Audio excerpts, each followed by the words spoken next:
It's no secret that September brought us some of the biggest cozy games we've seen all year. And I had so much fun covering these games on live stream and through video reviews, but non-stop all month, unlike any other month I've seen before.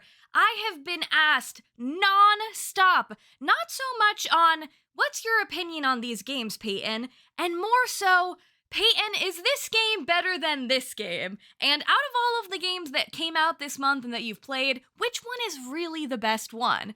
So I'm gonna put all of those questions to answer here in today's video as I have ranked every single cozy game that I played in the month of September.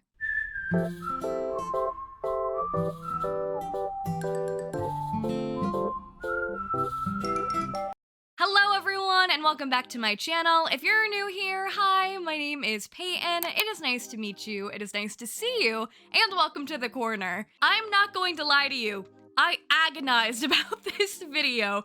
I do these monthly reviews here on my channel where I do my first impressions of all of the games I played throughout the month that just concluded. And I like to give my first impressions reviews by giving you my pros, my cons, and my overall opinions on the games. But this month, I wanted to not only give you my first impressions, but I wanted to give you my definitive ranking of the games because so many of you have asked which ones I tend to prefer this month. Now, I am a firm believer that there is no such thing as this game is better than this game. I think it all has to do with opinion, so I'll be reviewing all of the games, giving you my pros and cons on each of them, but then also telling you why I've decided to rank them where I've ranked them, and, you know, why I liked this one the best over this one. I played 6 cozy games this month, so we'll be counting down from number 6 to number 1, and all of the games in today's video were very kindly gifted to me. But just because a game was gifted to me, it doesn't change my opinion on it, which is gonna be evident in this video because all of them were gifted, but one game is still going to come in last, and one game is still gonna come in first. And I want you to know that this was so difficult because out of all 6 of these games, none of them were bad. I enjoyed all of them. And when it comes time to rank every single game I played this year, I would say these games are all B tier and above if we're gonna throw them on the tier list. But for this video, we're gonna just stick to number 6, number 5, number 4, 3, 2, and my favorite game of the month. But before we get into it, please be sure to click the lovely little like button, as well as subscribe for more cozy, chaotic content. And if you want to see me play cozy games live, including many of these, as I've actually streamed all of these games but one, be sure to check out my live streams because I stream right here on YouTube several times a week. We would love to see you at a stream, okay?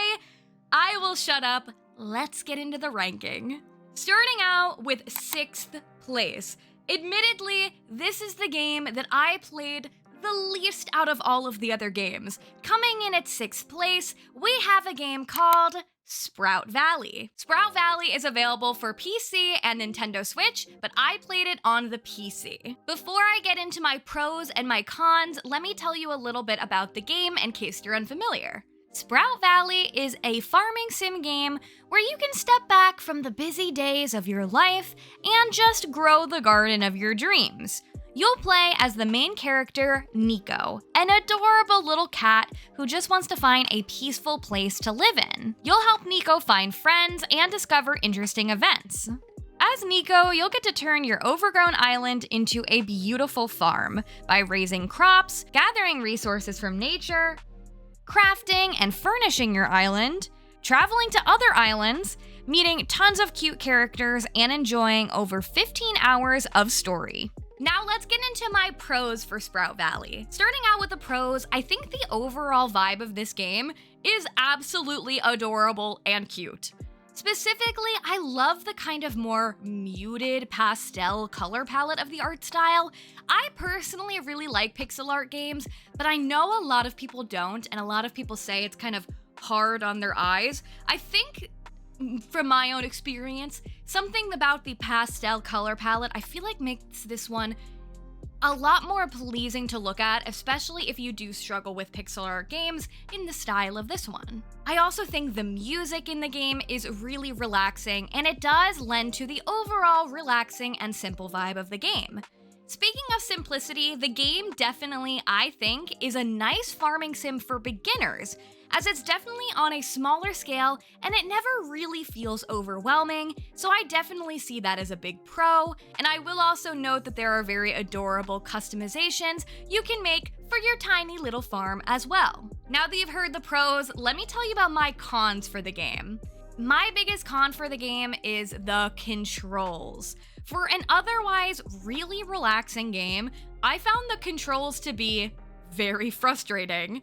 With how it is for most games, I'm sure you get more used to it as you go on, but in this one, I just really found myself struggling and doing too many things to do the simplest thing. As well as I don't like that you start off with really low stamina and a super limited amount of inventory space. It just felt frustrating, and you also, unless I'm really stupid and didn't figure out how to do it correctly, you also can't undig your plots if you accidentally dig somewhere you didn't mean to, so I kind of just had like random patches of dirt everywhere. And I also don't really enjoy how seemingly alone your character is. There are other islands you can visit for resources and the occasional NPC, but there's definitely no busy towns or shops to expect in this one.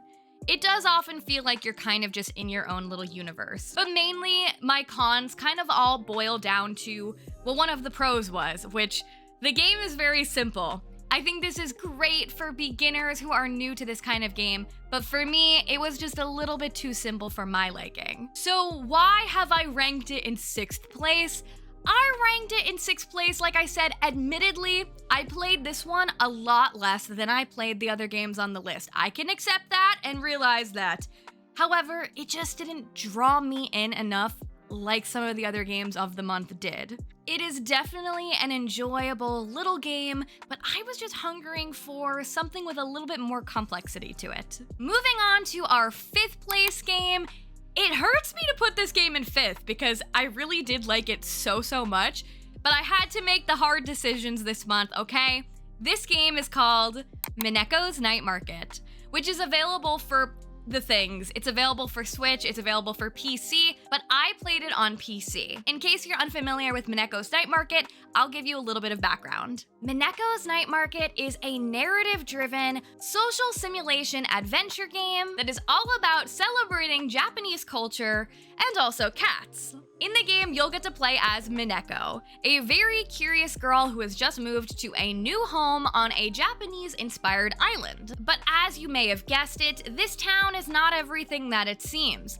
All of the locals seem to worship a superstitious sun cat called Nico. Now, this sun cat was always thought to just be a myth or a story, but recent sightings of him around the town have gotten the locals wondering if maybe he's been real the whole time. It's your job to find out the truth about Nico while exploring and restoring your village to help it return to its former glory, all while you manage daily activities, jobs, interact with tons of NPCs, and most notably, participate in the weekly night market. Now, the night market will happen once a week in the game, and it'll be a great opportunity to play mini games, to sell and purchase new items, and also to get more information about the NPCs and about the Sun Cat. Now that I've told you a little bit about the game, let's get into my pros for MINEKO'S Night Market. The biggest pro in the game is that the vibes are absolutely immaculate.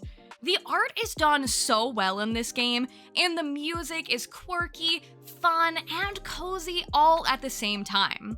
But my favorite part of the game, though, is the dialogue. I could not stop laughing as I played this one because the interactions between the characters definitely don't feel like canned automated responses, and there is definitely a lot of personality within the writing style of the game, which I noted and enjoyed.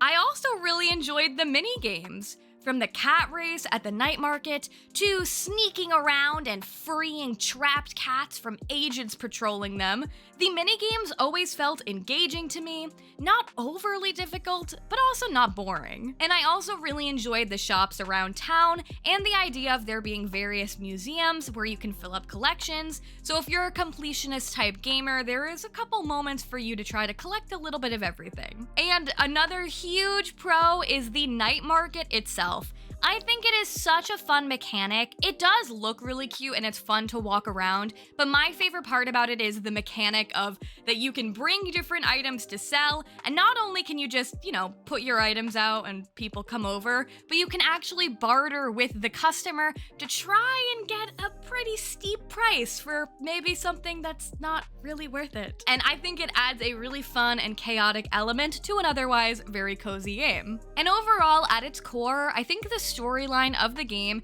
is interesting, funny, and also sentimental at times, and has a nice balance overall. Now that you've heard my pros, let's get into my cons for MINEKO'S Night Market. My main con for Mineko is just that the gameplay mechanic kinda does start to feel a little bit repetitive, in my opinion. The whole game is pretty much gather resources, craft, wait for the market, and sell what you've made.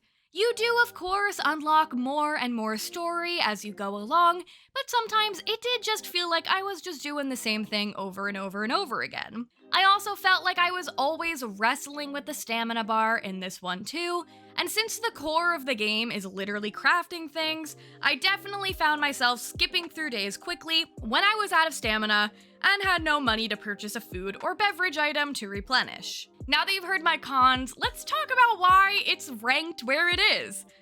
Similarly to Sprout Valley, I think it is a really good game. I just think it is a little bit more simple compared to some of the other games on the list this month. It definitely just has a lot less going on, though I feel like it is a great game and is really engaging in its style and its story. There just were some other games I was more invested in this month. Moving on to our number 4th spot on the list, we've got a game called PALEO Pines. And PALEO Pines is available for all the things. It's available for Switch, it's available for PC.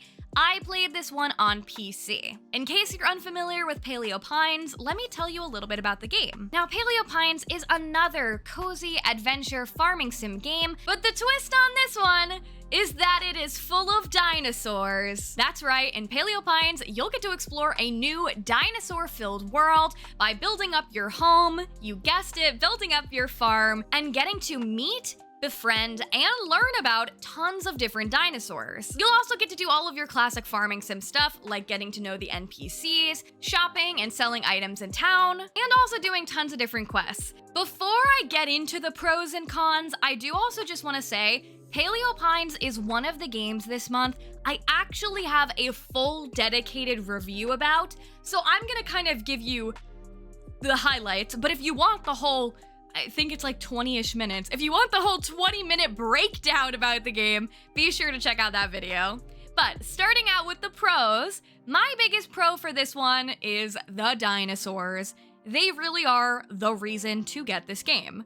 I love not only how they look, but also how they function in the game as well. I enjoy the mechanic of befriending the dinosaurs, the idea that you can level them up so they can actually assist you on your farm, and also that there are actual stakes in taking care of them, meaning if you don't take care of your dinosaurs, they can literally leave the farm.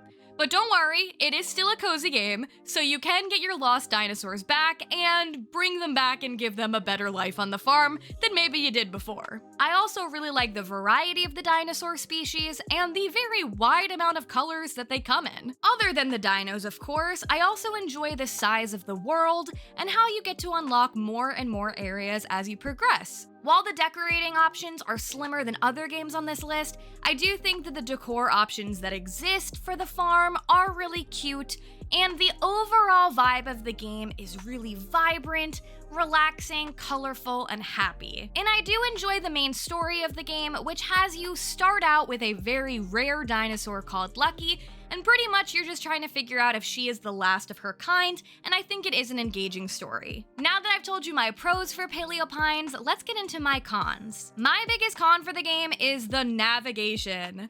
The map is really hard to get used to, as there is no mini-map or compass. So you do need to open your big map quite a bit. And another con I have is that there are a very limited number of NPCs in the game, and a personal con for me is that there is no romance option included in this one. Some people might not care about that, but personally, I do enjoy that aspect of farming sim games.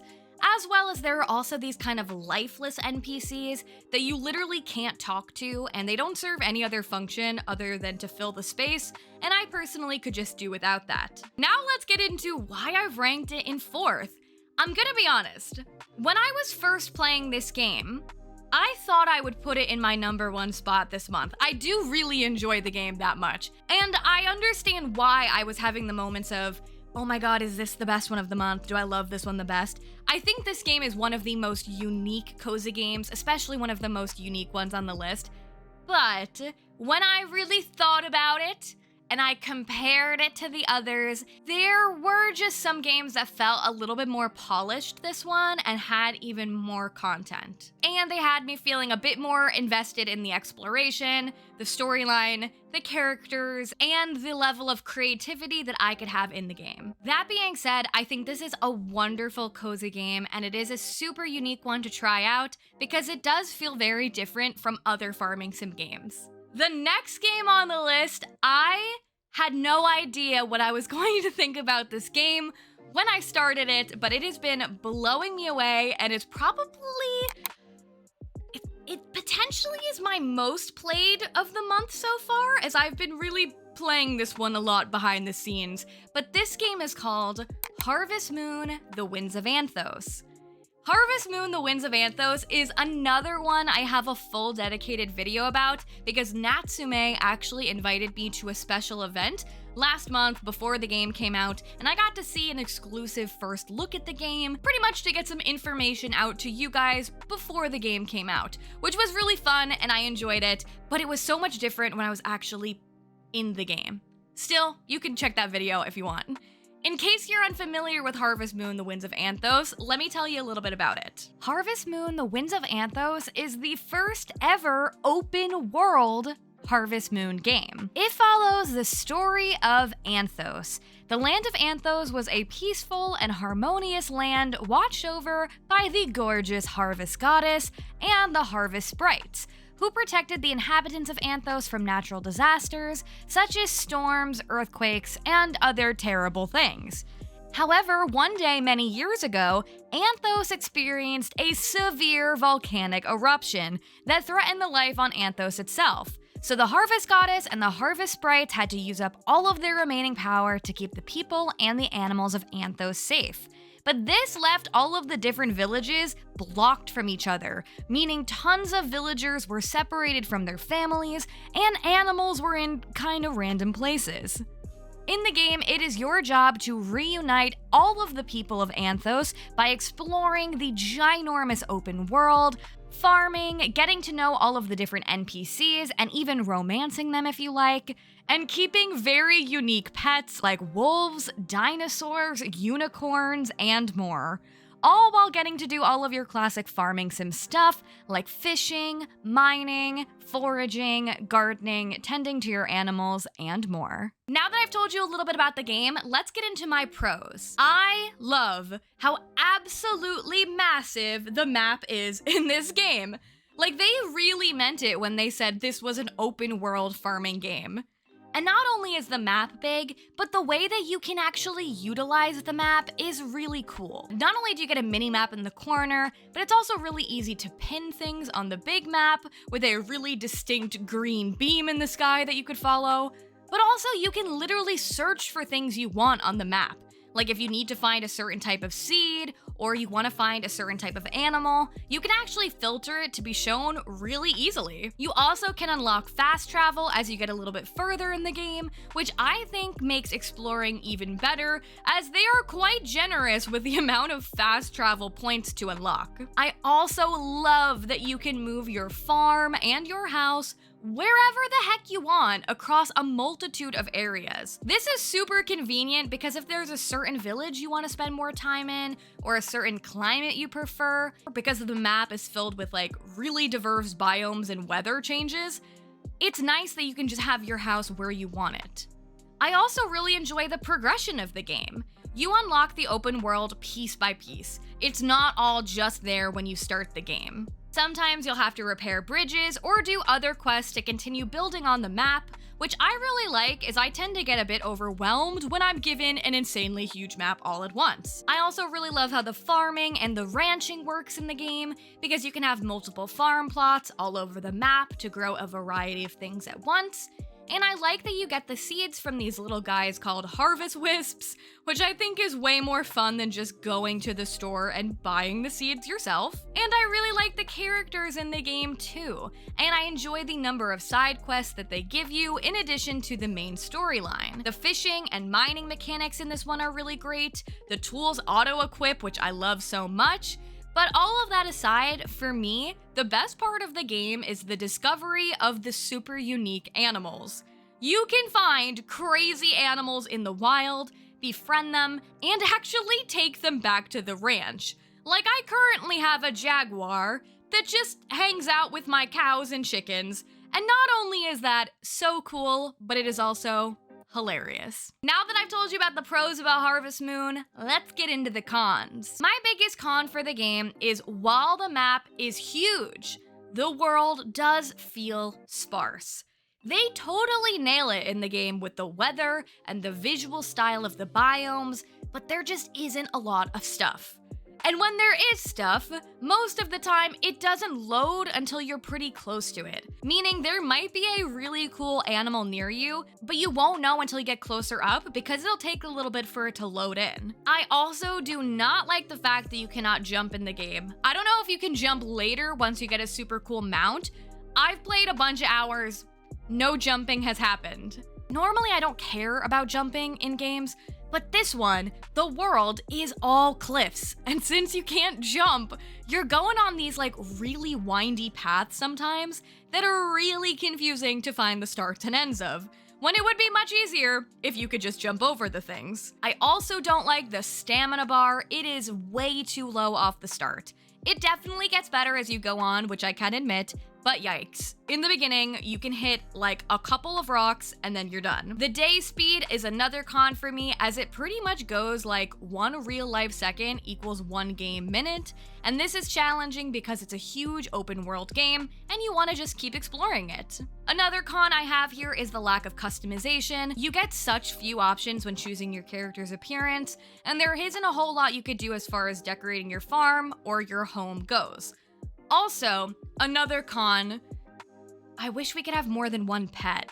You can have multiple big animals in your ranch, but the tiny little animals, you can only have one pet. And I'm greedy and I want all the pets. Okay, you've heard the pros and cons, let's talk about why I've ranked it in 3rd position. I've genuinely been obsessed with the game. I feel like I've given you quite a bit of pros, but I've also given you quite a bit of cons on this one. However, even though there are things I don't like about this game, and maybe I listed more things I didn't like compared to some of the other games, this game is more complex than some of the other games on the list. And this game feels so much larger, which for me is super exciting because I'm drawn to this game more and more, and I want to keep exploring. And the things that I don't like tend to have gotten better as you keep going. So for me, it's something that is giving me more of a reason to keep exploring, and the things in this one that I do like, I really love.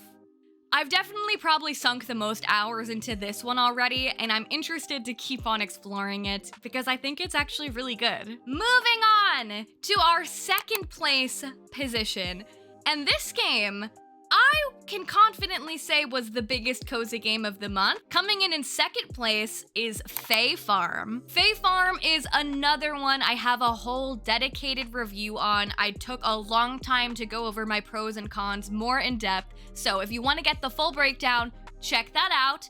But to summarize here, let me tell you first about the game. Fae Farm is a magical, fairy-based RPG farming game that you can play either by yourself or with up to 4 players. In the game, you'll get to make your very own, very cozy home in the enchanted world of Azoria. And there, you'll get to do all of the classic farming sim stuff, like being able to build up your farm, customize your character and your home, learning to craft, learning to cook, but also getting to do some magical magical things like learning to brew potions. You'll also get to attend to magical farm animals, as well as get to explore Azoria's caves and get into a little bit of combat and battle as you practice your new magical skills. You'll also get to interact with a wide range of adorable characters that you can either befriend or maybe even romance if you're interested in that. Now that I've told you a little bit about the game, let's get into my pros for Fae Farm. Fae Farm absolutely nails it aesthetically. Everything looks beautiful and magical, and they don't play it simple on the customizations and the utilization of your farm, which I really appreciate. Specifically, I love that you can have magical crops and even crossbreed certain ones into making something entirely new. I also love the map in the game and how easy it is to use and find your way around. And going off of that, I love the overall ease to most of the gameplay. Most things in this game feel pretty satisfying to do. Tools auto-equip, you can jump, swim, and even use fast travel to get around. And the magical upgrades you get for your tools look visually pleasing and are super efficient. I also enjoy how the characters visually look. I think they have a really adorable style to them, and it is super convenient that you can always access the shops despite the hours of the day. I think that there are a nice amount of quests to take part in addition to the main storyline, as well as fishing is great in this one. It feels like the right level of difficulty, as does bug catching, and crafting as well is super nice because you don't need a crafting bench to make most of the things. The game also has a really cool mechanic of getting special ability upgrades just based off of how you decorate your house. So certain furniture will actually give you more energy or mana, which I think is really cool. But all of this aside, to me, the best part of the game is actually the mining and the storyline to actually get them meet the fairies. The mines are just ridiculously fun if you like the combat, and also if you don't, because you can totally avoid it. The monsters, or jumbles as they're called in this game, I think are super adorable and totally fit the vibe of the world perfectly. And while the fairies might take just a little bit of time to find, I think that they really are exciting and worth it once you get there. And across the board, this game has a lot of things to do, and I think most things are the right level of complex while still keeping a very strong, cozy, and relaxing vibe. Now that you've heard the pros, let's get into my cons for Fae Farm. My biggest con for Fae Farm is the characters. They look amazing, but they lack so much depth. And the fact that the romance options are incredibly slim is a huge bummer to me personally. The characters feel like they had amazing ideas, but then just didn't finish them or add as much charm and intrigue as I think that they could have. Another con I have is that the days are quite fast, and this game will be one that forces you to the next day if you stay up past your bedtime. And I wish there was an option to stack items when you're selling things, even though I do understand the game is trying to emphasize the importance of crafting and cooking. Now that you've heard my pros and cons, let's talk about why I've ranked it here. Was this the biggest game of the month? Yes, it was. But was it really as good as I wanted it to be? Yeah, I actually think it was. I think that this is a very rewarding farming sim game. The price tag may be steep, but I feel like there is so much creativity and magic and fun in this one that for me, I think it's worth it. It's a farming sim that is intricate enough without being overwhelming. And I think that is genuinely a game both experienced farming sim people can enjoy, as well as people who are brand new and have never played a game like this before. Okay, and the moment of truth, my #1 game of the month. I think some of you might be surprised by this answer, as there are definitely games I played a lot more on the channel compared to this one. But without a doubt, my favorite game of the month was Moonstone Island. In case you're unfamiliar with Moonstone Island, let me give you a little bit of info. Moonstone Island is a creature collecting life sim set in an open world with over 100+ islands to explore. In the game, you'll get to make friends, brew potions, collect spirits, and test your strength in card-based encounters to complete your alchemy training. Following your village's tradition, you move to an island in the sky to complete your alchemy training.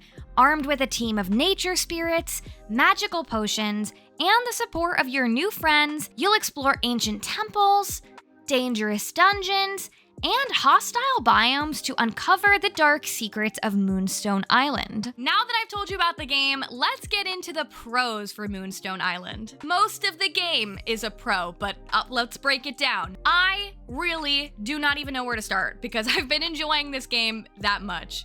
The art style, adorable. The music, adorable. The fact that there are over 100 islands for you to explore is insane and so beyond exciting because every day in the game really feels like an adventure. The crafting, decorating, and customization in this one is so well done, and you can be super creative with how you want your space to be. You can literally have your home be anywhere, which I think is such a great feature. I also enjoy that there are tons of quests, but you don't feel the pressure of needing to run and do everything. You can really prioritize what you want to do the most and when. But to me, the best part of the game is just how much different kinds of stuff is in it and how many boxes it checks off. So there's farming, stunning and diverse NPCs that you can choose to romance or not. And side note, I really love that each time you talk to one of the NPCs, you get to choose to either talk like normal, joke, or flirt with them, and it's not always successful, just how it would be in real life. And other than the NPCs, there's also puzzles, temples to explore, fishing in this one is really fun, mining, and my personal favorite part, the creature collection and battling.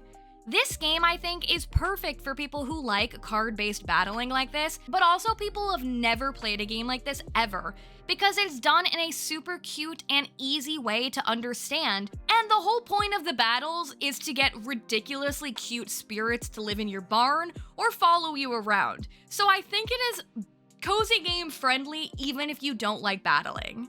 And every single spirit in the game is fun, interesting, unique, and they all literally have names that are puns. In fact, a lot of the game has humor tied into it. There's literally a fish called a pizza fish at one point, and you can just feel that there is an insane amount of heart that has gone into the creation of this game. Now that I've told you about the pros, let's get into my cons. While I don't have many cons, obviously I'm naming this as my favorite game of the month, I do still have a few. Like every single game I mentioned today, the days are short. I think Sunhaven has ruined farming sim game times for me because the days in the game feel short. The days are rather quick in this one, but I will say in this one, the day does pause every single time you open a menu or battle, so you can actually stretch the day quite a bit longer. Another con I have is that I think the characters are really charming, but the interactions I think could still definitely go deeper when getting to know them. And my main con for the game is that you cannot customize your own character. In a game with so much unique design, I think it would have been extra special if we got to build who we were at the beginning of the game. And another con I have is that the story is there, but sometimes I forget the story is there. Like, there's a mysterious wizard we need to help, and we know we're in alchemy training, but it does kind of feel a bit more like an explore-as-you-please game, a lot of the time than really keeping you strung along a succinct story. Now that I've told you about my pros and cons, let's talk about why I ranked it here. To me, this is the most unique game of the month because it touches on so many different kinds of things, and I think it does most of the things exceptionally well. It's quirky, vibrant, creative, and it's really easy to spend a lot of time playing. Right now, this one is just available for PC. I've been mostly playing it on my Steam Deck, but it will be coming to Nintendo Switch later this year.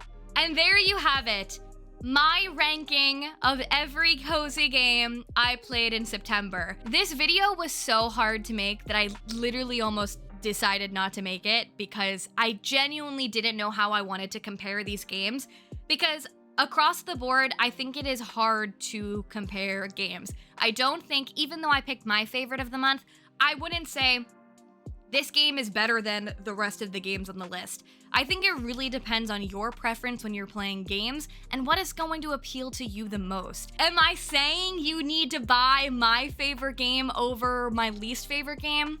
No. But you've asked my opinion. This is my opinion. But now I want to know what you think, so let me know down below, what was your favorite cozy game of September? I want to know, let me know down below. Please be sure to click the lovely little like button on the way out, as well as subscribe for more cozy, chaotic content.